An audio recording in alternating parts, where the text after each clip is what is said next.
ఎన్నికల వేళ జగన్మోహన్ రెడ్డి చేస్తున్న మార్పులు చేర్పుల విషయంలో ఎమ్మెల్యేల వైపు నుంచి ఎవరూ ఆలోచించడం లేదు. జగన్మోహన్ రెడ్డి ఏం చేసినా అది కరెక్టే అన్న అభిప్రాయాన్ని ఎక్కువ మంది వ్యక్తం చేస్తూ ఉన్నారు. ఎందుకు అంటే వైఎస్ఆర్ కాంగ్రెస్ పార్టీలో జగన్మోహన్ రెడ్డి బలవంతుడు కాబట్టి, ఆయన కోసమే చుట్టూ ఉన్న సమూహాలు పనిచేస్తూ ఉన్నాయి కాబట్టి, ఎమ్మెల్యేల కోసం సపరేట్గా అలాంటి వ్యవస్థలు లేవు కాబట్టి ఎక్కువ మంది జగన్మోహన్ రెడ్డి తీసుకునే నిర్ణయాల్ని సమర్థిస్తూ ఉన్నారు. ఈ హడావిడిలో ఎమ్మెల్యేల బాధను వినేవాళ్ళు కూడా కనిపించడం లేదు.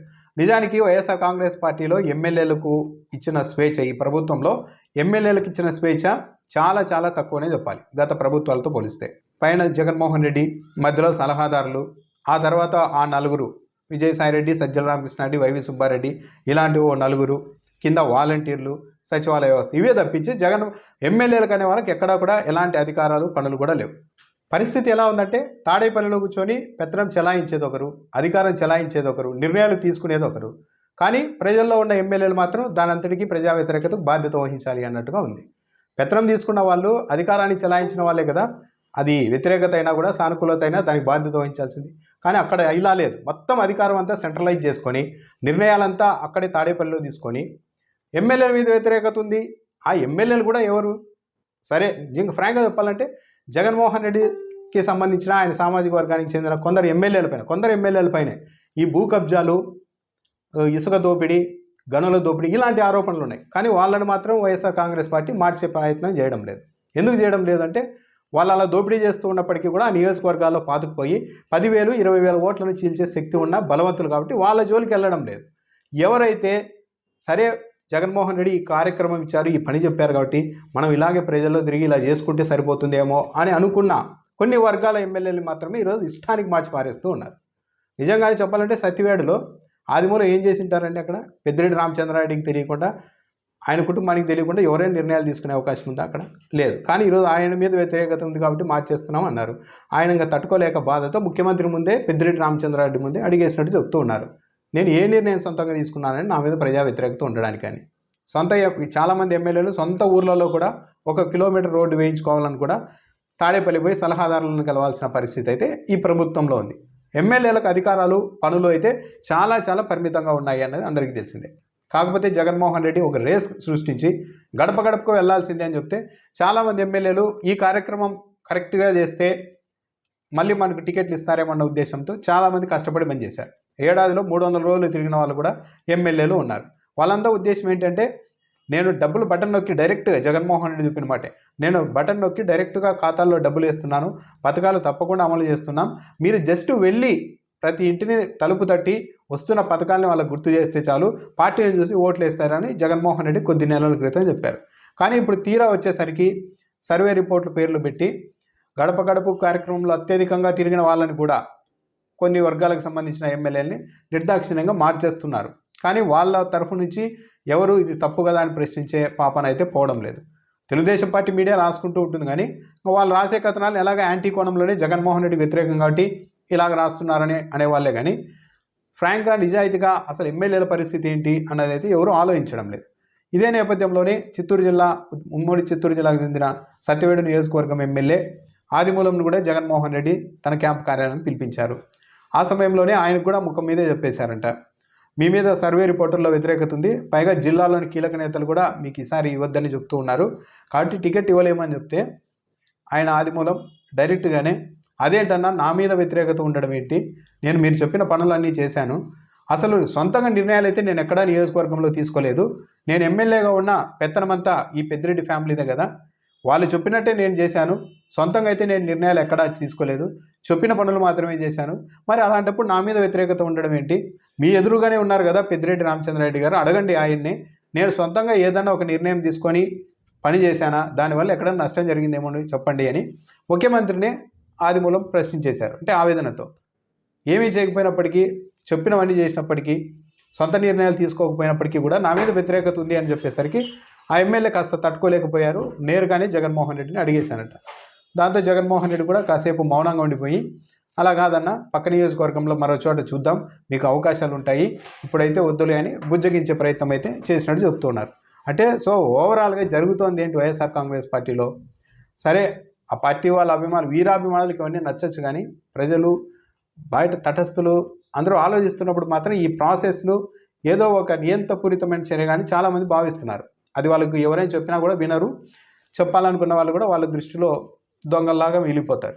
ఆ ప్రయత్నాలు కూడా ఇంతగా ఎవరు చేయడం లేదు. ఈ మధ్య చాలామంది లౌక్యం నేర్చుకున్నారు.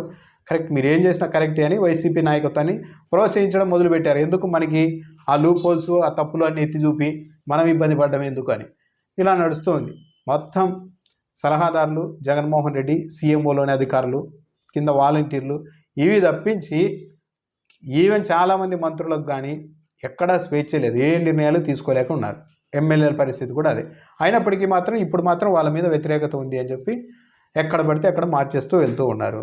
మరి దీని పర్యవసనాలు ఎలా ఉంటాయి? ఒకే జిల్లాలో పక్క నియోజకవర్గం ఎమ్మెల్యేని ఇచ్చి ఆడ వ్యతిరేకత ఉందని ఆ పక్కనే ఉన్న నియోజకవర్గంలో పెడితే ఈ నియోజకవర్గం వాళ్ళకి తెలియకుండా ఉంటాయా? ఆ పక్క నియోజకవర్గంలో ఆమె ఏమేం చేశారు, ఆయన ఏమేం చేశారు ఎమ్మెల్యేగా, ఎందుకు అక్కడి నుండి ఇక్కడ పంపిస్తున్నారు, అక్కడ అలా చేసిన వ్యక్తి ఇక్కడ మనల్ని ఇంకా 5 ఏళ్ళు ఇలా చేయకుండా ఉంటారా అన్నది ప్రజలు ఆలోచించరా? అసలు ఈ మార్పుల వల్ల ఏమైనా ఉపయోగం ఉంటుందా? తప్పులు చేసి ఉంటే, వ్యతిరేకత ఉంటే తీసి పక్కన పెట్టాలి. సరే, అధికారంలోకి వచ్చిన తర్వాత ఎమ్మెల్సీ ఇస్తామంటారు, ఏది ఇస్తారో చెప్పుకోవాలి. కానీ ఒక చోట నుంచి ఇంకో చోటికి తీసుకెళ్ళి పెట్టి ఇంకా ప్రమాదకరమైన ఇబ్బంది ఏంటంటే వైఎస్ఆర్ కాంగ్రెస్ పార్టీ చేస్తున్న రాజకీయం. పలానా కులం వ్యక్తి కాబట్టే పలానా చోట సీట్ ఇస్తున్నాం, అలా కులం వ్యక్తి కాబట్టి టికెట్ ఇస్తున్నామని పదే పదే ప్రచారం చేసుకొని టికెట్లు ఇస్తూ ఉన్నారు. అంటే కులం ఆధారంగా టికెట్లు ఇస్తూ ఉన్నారు. మంచిదే, ఇవ్వచ్చు. కానీ అంత స్ట్రెస్ చేసి ఒక కులం కాబట్టి అతనికి టికెట్ ఇస్తున్నాం అనుకుంటే అని చెప్తే అతనికి ఆ కులం వాళ్ళు ఓట్లు వేయచ్చేమో. కానీ మిగిలిన కులాలంతా అదే అలాగే ఓటర్లు కూడా ఆలోచించి ఇతడు మన కులం కాదు కదా, పలానా కులం అని తెచ్చి జగన్మోహన్ రెడ్డి ఇక్కడ టికెట్ ఇచ్చారు కదా, ఆ కులం వాళ్ళు ఓట్లు వేసుకుంటారులే, ఇతడైతే మన కులమోడు కాదు కదా, కుల ప్రాతిపదికన వచ్చిన వ్యక్తి ఆ కులానికి ఇంకా ఎక్కువగా ఇదైపోతారు కదా, పక్క కులాలని ఆదరిస్తారా అన్న అనుమానం కూడా ప్రజల్లో కలుగుతోంది. ఇలాంటివన్నీ చాలా పరిణామాలు ఉన్నాయి. అనంతపురం జిల్లాలో ఒక ఆయన్ని తీసుకొచ్చి ఇచ్చారు ఇలాగే, కేవలం ఒక సామాజిక వర్గం ఓట్లని రాకట్టుకోవడానికి. ఆయన ఏం చేస్తున్నారు గెలిచిన తర్వాత? ఆ కులానికి మాత్రమే తాను ప్రజాప్రతినిధి అన్నట్టు వ్యవహరిస్తున్నారు. మా కులం జోలికి ఎవరన్నా వస్తే తోడ తీస్తా చంపేస్తామని కూడా బెదిరిస్తున్నారు వైసీపీ ప్రజాప్రతినిధి. ఇప్పుడు ఆయనకు టికెట్ ఇవ్వమనండి, మిగతా సామాజిక వర్గాలు అక్కడే టికెట్ ఇస్తే ఓట్లు వేస్తాయి లేదో ఒకసారి వైఎస్ఆర్ కాంగ్రెస్ పార్టీ పోటీ చేపిస్తే తెలుస్తుంది. కాబట్టి ప్రతిదీ వాస్తవానికి దూరంగా ఏదో ఎవరో రిపోర్ట్లు ఇచ్చేశారని ఇష్టానికి మార్చడం, కేవలం పలానా కులం కాబట్టి నేను టికెట్ ఇస్తున్నానని ప్రకటించుకోవడం, ఇవన్నీ దీర్ఘకాలికంగా ఏదో ఒక రోజు వైఎస్ఆర్ కాంగ్రెస్ పార్టీని ఇబ్బంది తెచ్చిపెడతాయి. పైగా వైఎస్ఆర్ కాంగ్రెస్ పార్టీలో ఇప్పుడు ఒక ఎమోషనల్ బాండింగ్ అయితే పడిపోయింది కంప్లీట్గా. ఎప్పుడు ఎవరిని ఎక్కడి నుండి తీసి పడేస్తారో దిక్కు తెలియని పరిస్థితుల్లో సీనియర్ ఎమ్మెల్యేలు, మంత్రులు కూడా ఉన్న నేపథ్యంలో ఈ పార్టీలో ఏది శాశ్వతం కాదు నాయన, ఏది మనది కాదు, కాలం ఎటు నడిపిస్తే అటు నడవాలి అనే స్థాయికి వైరాగ్యంలోనికి ప్రజాప్రతినిధులు వచ్చేశారు. ఇది మన సొంత పార్టీ కాదు, ఏది శాశ్వతం కాదు అన్న ఒక అభిప్రాయం ఏర్పడిన తర్వాత భవిష్యత్తులో అధికారంలో ఉన్నప్పుడు అంతా బాగానే ఉంటుంది. అధికారంలో ఉన్నప్పుడు ఒకటి కాకపోతే ఇంకో 10 మంది వచ్చి కూర్చుంటారు. కానీ వైఎస్ఆర్ కాంగ్రెస్ పార్టీ ఒకవేళ ఓడిపోతే అప్పుడు చాలామంది నాయకులు అయితే ఇంక ఉండరు, దులిపేసుకొని వెళ్ళిపోతారు. ఎందుకు మనకి ఇదంతా అని. పైగా వైఎస్ఆర్ కాంగ్రెస్ పార్టీలో ఉన్న ఒక విధమైన చెడు గుణం ఏంటంటే, ఏ పార్టీ అయినా, ఏ రాజకీయ పార్టీ నాయకులైనా సరే ఒక వ్యక్తి ఇంటిగ్రిటీని, ఒక వ్యక్తి విధేయతను, ఇతడు ఎంతగా నమ్మకస్తుడు అన్నది ప్రతిపక్షంలో ఉన్నప్పుడు పరీక్షిస్తారు. అంటే ప్రతిపక్షంలో ఉన్నప్పుడు, కష్టాల్లో ఉన్నప్పుడు మనతో ఉన్న వ్యక్తులే మన వాళ్ళు అని ఎవరైనా కూడా కామన్ సెన్స్తో అనుకుంటారు. కానీ వైఎస్ఆర్ కాంగ్రెస్ పార్టీలో పరిస్థితి పూర్తి భిన్నం. ఎవరైతే జగన్మోహన్ రెడ్డి ప్రతిపక్షంలో ఉన్నప్పుడు జగన్మోహన్ రెడ్డి గెలుస్తాడా లేదా అన్న అగమ్య గోచరంగా పరిస్థితులు ఉన్నప్పుడు, కేసులు పెట్టినప్పుడు అన్ని పక్క పార్టీలను వదిలేసి, వాళ్ళ పనుల్ని వదిలేసి జగన్మోహన్ రెడ్డి వెంట నడిచి అత్యంత సిన్సియర్గా పనిచేసిన వాళ్ళందరినీ తీరా అధికారంలోకి వచ్చిన తర్వాత దగ్గరికి కూడా రానియకుండా ఓ 10 మందితో, ఓ 4 కోటరీ ఏర్పాటు చేసుకొని వాళ్ళ మనుషులే ఈ సర్వస్వం అన్న స్థాయికి వైఎస్ఆర్ కాంగ్రెస్ పార్టీ రాజకీయంగా కుచించుకుపోయింది. ఎవరైనా కానీ ప్రతిపక్షంలో ఉన్నప్పుడు ఒక వ్యక్తిని పరీక్షించాలి. కానీ అధికారంలోకి వచ్చిన తర్వాత సరే మన వ్యక్తి చెప్తున్నాడు 3 ఏళ్ల తర్వాత వెళ్ళి ఏదన్నా ఇలా అయిపోయాం మేమంతా అని చెప్పి అడిగితే, సరే ఇంకో 3-4 నెలల పాటు మీరు పార్టీ కోసం సిన్సియర్గా కష్టపడండి, మీ పర్ఫార్మెన్స్ చూసి మీకు ఏమి ఇవ్వాలి, ఏం చేయాలన్నది నిర్ణయిస్తామని జగన్మోహన్ రెడ్డి దగ్గర ఉన్న నాయకులు చెప్తున్నారంటే ఇక ఎక్కడుంది ఆ పార్టీలో మానవత్వము ఏంటి? అంటే ప్రతిపక్షంలో ఉన్నప్పటి నుంచి 10 ఏళ్ల పాటు కింద మీద పడి నిలబడిన వ్యక్తుల్ని తీరా అధికారంలోకి వచ్చిన తర్వాత ఓ 3 ఏళ్ళు ఎదురు చూసి ఆఖరిలో వెళ్ళి అడిగితే ఇంకో 3 నెలల పాటు మీరు నృత్యం చేయండి, మీ డ్యాన్స్ ఎలా ఉందో చూసి మేము మీకు ఏది ఇవ్వాలని నిర్ణయిస్తాము అనే స్థాయికి ఒక రాజకీయ పార్టీ వెళ్తే, ఇక ఆ పార్టీలో కాస్త సిన్సియారిటీ, మానవత్వం, అభిమానం, ఆత్మగౌరవం ఉన్న వాళ్ళు ఎంతకాలం ఉండగలుగుతారు? ఎవరు ఇప్పుడంతా వైఎస్ఆర్ కాంగ్రెస్ పార్టీని ఎవరు ఆక్యుపై చేస్తున్నారు అంటే, ఎవరైతే ఏమైనా అయిపోయి సార్ పర్లేదు, జగన్మోహన్ రెడ్డి దేవుడు, జగన్మోహన్ రెడ్డి చెప్తే ఏమైనా చేసేసుకుంటాం, ఏమైనా కోసేసుకుంటామని ఇలా భజన చేయడం, మేము జగన్మోహన్ రెడ్డిని ఆరాధిస్తాం, మీరు కూడా దేవుళ్ళలాగా ఆయన్ని ఆరాధించండి అని ఇలా భజన చేసి వాస్తవానికి దూరంగా ఒక భజన పరుల రాజ్యంగా వైఎస్ఆర్ కాంగ్రెస్ పార్టీ ఈరోజు తయారైపోయింది.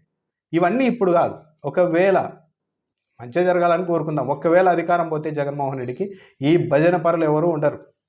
మళ్ళీ అప్పట్లో ఎవరైతే ప్రతిపక్షంలో ఉన్నప్పుడు కింద మీద పడి జగన్మోహన్ రెడ్డి కాపు కాశారో వాళ్ళైనా రావచ్చు, లేకుంటే వాళ్ళు కూడా రిలీజ్ అయ్యి ఇంకా చూసాం కదా, ప్రతిపక్షంలో చూసాం, అధికారంలోకి వచ్చిన తర్వాత కూడా మనల్ని ఎలా ట్రీట్ చేశారో చూసాం, కాబట్టి మనకి ఎందుకు ఈ వ్యవహారం అంతా అని వాళ్ళు కూడా అనుకుంటే, ఇక వైఎస్ఆర్ కాంగ్రెస్ పార్టీ అన్నది ఎటువైపు వెళ్తుందో ఇంకా వాళ్ళే ఆలోచించుకోవాలి.